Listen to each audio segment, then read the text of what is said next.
So this tutorial is going to be an overview and breakdown of the basics of ThinkOrSwim and exactly how you can use this platform to day trade or swing trade stocks. Now keep in mind there are a ton of features that I do not use in ThinkOrSwim, and I'm not going to try to pretend like I know how to use them. ThinkOrSwim has an expansive help library as well as very helpful customer service that you can contact via phone, email, or live chat, so make sure to take advantage of their support before bombarding the comment section with your questions. If you don't already have a TD Ameritrade account or have never heard of them, then you might want to consider switching from whatever broker you have currently to them. They have $0 commissions, 65-cent option commissions, no account minimum, and paper trading is included, as well as a very functional mobile app. This is hands down the best stock trading platform you can use right now, and if used properly will allow you to save hundreds of dollars monthly by canceling those outdated scanner and charting platforms you're currently using. You can find out more at ThinkOrSwim.com, so just go over there, check it out. So with all that being said, let's get started. Every time you load ThinkOrSwim, you'll first encounter this tiny pop-up window which allows you to switch between live trading or paper trading. Paper trading is where you'll be spending most of your beginner months as a trader, so we'll be focusing on setting this up first. Note that the paper trading section and live trading section of ToS are basically identical, so you can still follow along with this video if you are ready to trade live. So just click the switch to make a point towards paper trading and then type in your credentials and log in. So here is your home screen, and it contains a lot of information that is broken down into these multiple widgets. You can change these widgets by simply hovering over and clicking this double arrow icon, or you can close them out by clicking the X.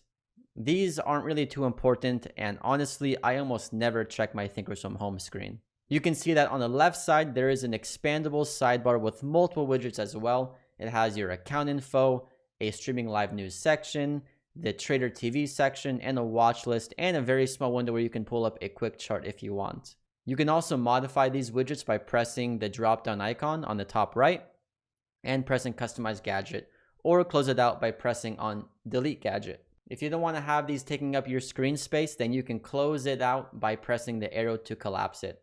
So the first thing that you should do with your paper trading account is adjust how much cash you have available in it. The default size is 100 grand, and let's be honest, you most likely won't be trading with 100 grand off the bat when you go into trading with real money. Most people who are watching this video probably have a few $1,000 that they can put into their account, so modify it down to somewhere near the value that you'll be using. The reason for this is to make sure that you are using the same amount of size that you will in real money, which will allow you to keep things consistent and make it seem more realistic in the end. If you only have $500 to use when you transition to real money, then that is what you should be using on paper as well. In order to adjust this value, press the Monitor tab and then Activity and Positions. This is where you'll see all of your order history for the day and your current trading positions. Hover over this section that says Overall Totals and right-click. Hit Adjust Cash, and from here a pop-up box will appear. This box will add whatever you input here, so in order to reduce your account's size, this will need to be a negative number. For this example, I'll input negative 97,500 in order to drop the account size down to $2,500. Alright, so the next step is to create your workspace and set up your charts and other widgets as needed. This will always be different for everyone. You have your own preferences and differing amounts of screens. So for this section, I'll show you how to create a workspace and how I have mine set up, but you'll need to do some creative work on your own in order to adapt it to how you'd like it. So press the Trade tab and then the Active Trader tab. So this is where you'll be spending most of your time in ThinkOrSwim and placing almost all of your trades. Note the sidebar on the right-hand side. The modules that I always have open are Chart and Active Trader. However, explore the other options like Level 2 and Time and Sales if you don't have access to other software that can supplement these. I personally prefer to use eTrade Pro's Level 2 and Time and Sales, as it's what I've been using for the past 5 years and in my opinion is much easier to look at. Alright, so let's dive in and start setting this up similar to how I have my charts and Active Trader set. First, go to the chart and press on the cogwheel to open up the settings and then navigate to the Appearance tab. Make sure that chart mode is standard and chart type is candle. I like to have both fill up and fill down checked, as well as show wicks. Underneath that, I have volume bars set to color as symbol ticks. And before we move on, switch the chart type to line chart and also have uptick set to green, downtick set to red, neutral set to white. Once again, volume bars set to color as symbol ticks. Now head to the general tab. You can choose to show or hide pending orders, as well as choose to show or hide trades on the chart after they're completed. I keep show orders on, but turn trades off, as they can get kind of messy while looking at the chart and doing technical analysis. I also uncheck the overlap volume box down here so that the volume graph is in its own section on the chart. Now, before you close this window out and move on, flip through the tabs and gain some familiarity with these options. You'll eventually need to jump in here and change or tweak something on your own, so do your best to read through the different options and get an understanding of what they do. Once you're done, select apply and then you can close this window out. Now, as far as the active trader module, the settings here are a lot easier. Simply click the cogwheel in the top right to open up the customize window. The column on the right will contain items that will show in your active trader. These are my settings and how I have them laid out. Feel free to pause and copy them if needed. Once done, select OK and close it out.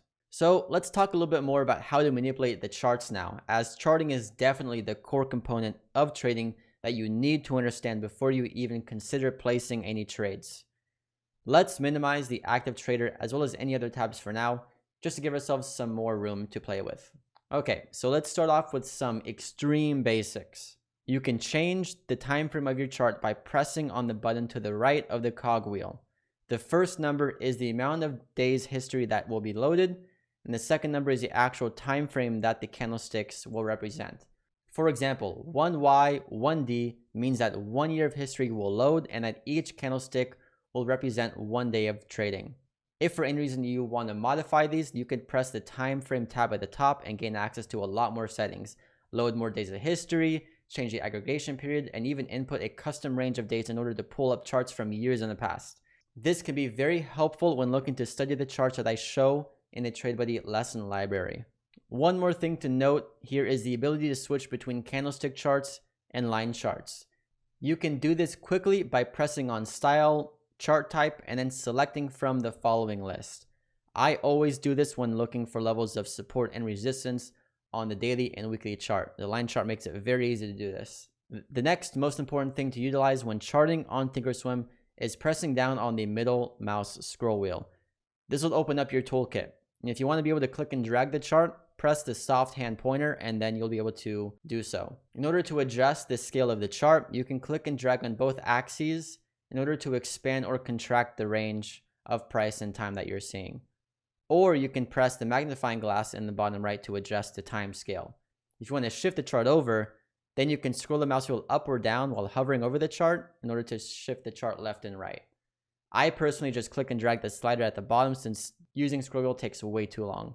The most important tool that you'll use will be the price level tool, which looks like a dollar sign on top of the horizontal line. This is what you'll be using to mark and identify levels of support and resistance. So no doubt you'll be using this dozens of times per day. This is where using the shortcut of pressing the middle mouse button is so helpful. And to use this tool, simply press once to show a preview of the line being drawn, and then press again to confirm it. If you want to change the size, style, or color of this line, right-click on it and then press on Line Properties. For the line tool, I have both the left and right extensions on. I do not show the name of the line, and I show the price on the right. Make sure to save these settings as default settings so that you don't need to do this every single time. Last thing of importance here is adding a study. Now, I'm not going to go into depth into studies or indicators at all because I truly believe that almost all of them are absolute garbage. The only ones I really care about are volume, VWAP, and a couple others that I only share with TradeBuddy members. You can access your studies by pressing the studies button in the top right, add VWAP by going to add study, all, the second V section, and then select VWAP. Manage the settings of any study you add by going under edit studies and then accessing their settings through the cogwheel on the right hand side. In order to detach any module into its own independent window or duplicate an already detached window, simply press on the top right and press detach. You can do many things with detached windows, like select a grid layout using the grid dropdown, or make these windows always pinned to the top so that no other windows can overlap them. You can get very creative with this. Make one window span the top of your screen with 2 or 3 charts, then another window that has live news, and then some extra screen space for any other programs that you use. After you have all of your settings set correctly and you have your charts and other widgets positioned where you want them, it's time to save your layout. To do this, go to the far top right corner of ToS and press the settings icon. Select Save Workspace As and input a name. Here I'll just do YouTube Demo. Now, whenever you open up your ToS, your previous settings will always load. If for whatever reason they don't, or you made a change that you did not like, then you can load it again by opening the settings window and selecting on your layout's name. Now, let's dive into the process of how to actually place trades on this software. So there are a few different ways of doing this, and I'm not going to show them all. I'm only going to show the methods that I use and what I believe to be the best way to place orders, and that is through the Active Trader module. Navigate back to the Trade and Active Trader tab, and you should have your chart and Active Trader modules activated on the right-hand side, as well as anything else that you want to show like time and sales or news. Now let's focus in on this module to the right of the chart, and this is the Active Trader. So there are 3 main components to this. The first is the input section, and this is where you will modify how many shares you want to trade on a single order. There is a field where you can manually type out your order size, or you can use the preset buttons on the right for convenience. The TIF column stands for time in force, and essentially dictates how the order can be filled. Day means that the order will only sit for today, and if it's not filled by market close, it'll be canceled. GTC means good till canceled, pretty self-explanatory, and the EXT simply means it can be filled in extended hours trading. The second section simply shows your information about your trade so far. If you have 0 shares, then this will always be empty.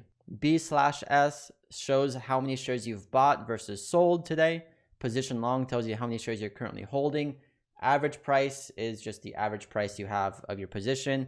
And the P&L column show your profit and loss since you've opened up the position. The last section is the most important, and this is where orders are actively placed. Notice that in the very middle is price broken down into single cent increments. And then also note that on the far right, there is a set of magnifying glasses with a centering icon in the middle. You can use these to adjust the scale of the pricing column or recenter if you scroll away too far from the current price. Now to the left of the price column is where you can place buy orders at that specific price, dictated by the settings that you input at the top of the Active Trader. If you have 500 shares selected, then you can see that if you hover over the bid size column, that an order can potentially be placed at that price for 500 shares. Move to the right side, and you can see that you can potentially sell at that price for 500 shares. Note that if you click in one of these columns, it'll pop up a confirmation window where you can verify the trade before sending it out.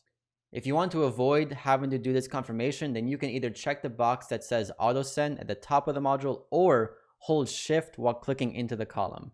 Note that these set limit orders if you use them like normal. If, for example, you attempt to place a buy order higher than the current market price, then it'll automatically switch to a stop order, which means that it won't be filled until that price hits that mark.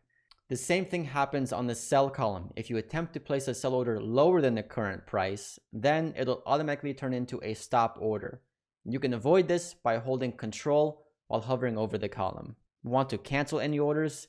Simply press on the X in the order bubble and it will cancel immediately.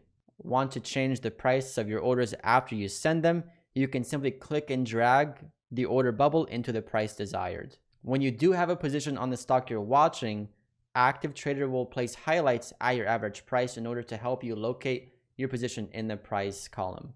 This is a very simple and intuitive way of placing orders that also makes the process of what's going on a lot easier to understand, in my opinion. It forces you to get into the habit of placing orders before the price gets there, rather than waiting for confirmation and reacting with a market order. If you have your show orders option turned on your chart, then you will see the order appear on the chart when sent, and will allow you to cancel it on the chart as well. And you can also click and drag from the chart itself to modify the price that you want. Now to take it one step further, you can also right click on the chart directly at your desired price to send orders. These will follow the same presets set in Active Trader module, so make sure to double check what you have set there before sending any. So this is pretty much the basics of how to place orders on ThinkOrSwim. 100% of my orders are placed on either the chart or the Active Trader module, and I don't even know how to place orders otherwise on this platform. Remember, left side is buy orders, right side is sell orders. Double check your settings at the top of the active window, and you'll be good to go. All right, so we've covered a few topics up to this point. First, you learned how to open and manage your ThinkOrSwim homepage and widgets. Then you learned all about how to set up your charts for day trading purposes. And lastly, you learned how to use ThinkOrSwim's active trader module in order to quickly and easily place trades. Now, the very last thing I'll teach you, and probably the most important thing I'll teach you, is how to export your trades into a journal like TraderView or TraderSync in order to start gathering your statistics and ultimately develop your data-backed confidence. In order to create your export file, simply go to the Monitor tab and then select Account Statement. Use this drop-down to select the range of dates that you need to export, and then press the 3-bar icon in the top right to select Export to File. Ensure that it's saved as a .csv file, and then you're good to go. Now when you visit either TraderView or TraderSync, you can follow their instructions on doing the import. Make sure that you select the time zone correctly when uploading to these websites. All right, so that was quite the video, but I hope it helped you with figuring out exactly how to use ThinkOrSwim in order to day trade or swing trade stocks. It's an absolutely powerful software, and I just really want to stress the importance of paper trading before you get into trading for real. So many people on YouTube and social media love to cast a very negative light on it. Don't let them. It is quite literally a necessary step because you need to have a way to gather data from trading in order to finally gain the data-backed confidence needed to trade with real cash.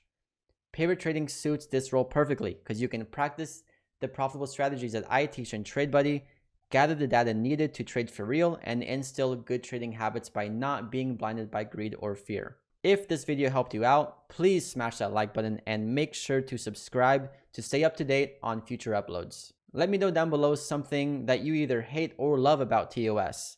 I'd love to hear what you think and have to say. For me, the one thing I hate the most is how the scroll wheel does not zoom in and out of the chart, but only slides it left and right. It doesn't make any sense, and I will never understand it. Anyways, thanks again for watching, and I'll see you in the next one.